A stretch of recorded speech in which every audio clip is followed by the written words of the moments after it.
Какъв е адрес? Ами вие на хотела ме оставете, аз оттам ще се оправя. Какво? Не си ли виждал гола жена?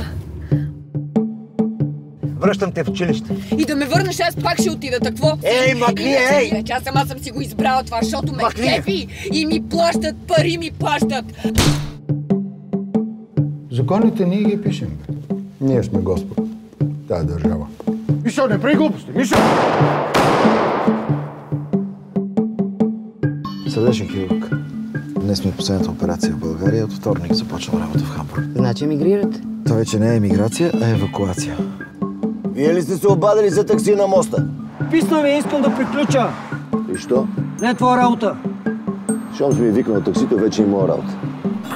И що сменихте станцията, де такова готино парче? На мен, госпожице, синът ми умря скоро.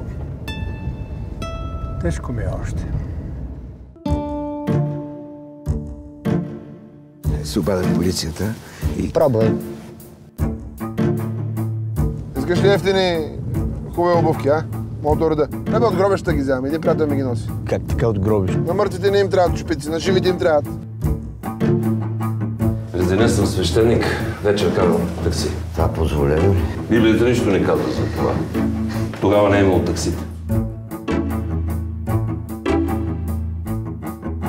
Вярвате ли в Бог? Чакай.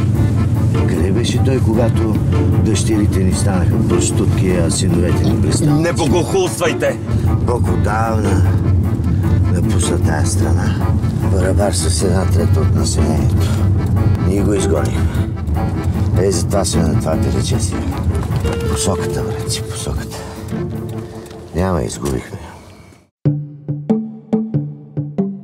Може и България така да се спаси с ново сърце.